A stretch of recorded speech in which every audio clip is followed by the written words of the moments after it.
Within minutes of the result, there were celebrations outside the Synod. Years of campaigning for equality finally paying off, less than 2 years after a previous attempt had failed. 20 months ago, on the 12th of November, I was in tears, and the cameras caught me in tears.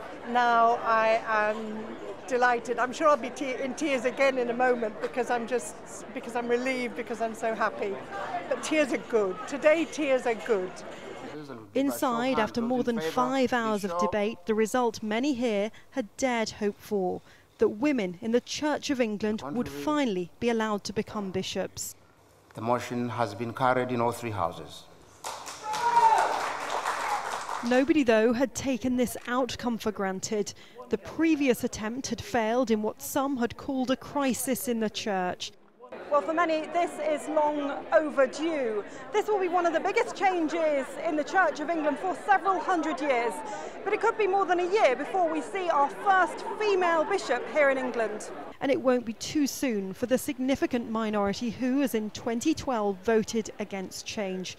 They say on theological grounds. Well, it's always disappointing when a church makes a decision that sort of seems to move away from the heart of what the Bible teaches. But the measure will bring the Church of England into line with other Anglican communities within the UK itself and further afield. It is being seen as an attempt to modernise the Church and reflect wider society.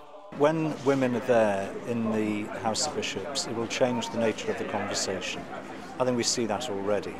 20 years then after the first Church of England female priests were ordained, a new generation is now looking forward to the future once again. Emma Hayward, Al Jazeera in York.